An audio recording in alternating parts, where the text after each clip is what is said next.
So the P3 model really lends itself to leveraging private innovation, especially when it's in the technology space.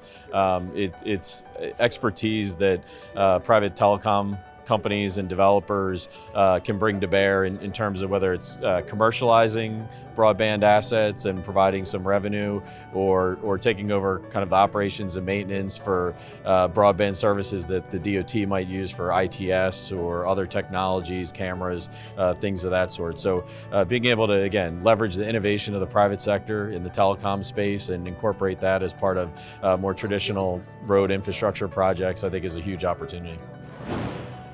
Communication, really engage with the private sector, engage with the telecom firms in this space. They're not the typical partners of DOTs, so there's definitely a need for kind of learning the goals and objectives of both parties and understanding how each is going to kind of approach the project prior to getting into a procurement, and also just determining what the interest would be in that type of project, because it's a little different. It's harder to assess the value that the private sector would place on it, because depending on their existing conduit assets, networks that they have, different broadband providers might look at the same opportunity very differently. So kind of understanding that and understanding how to properly scope the project and put a procurement together. A lot of great educational materials and folks that they can tap, and experts to help, especially in the early stages of considering a project. I mean, understanding what the possibilities may be, how P3 and alternative delivery could maybe help and deliver on the goals and objectives of an agency to deliver a project. And quite frankly, sometimes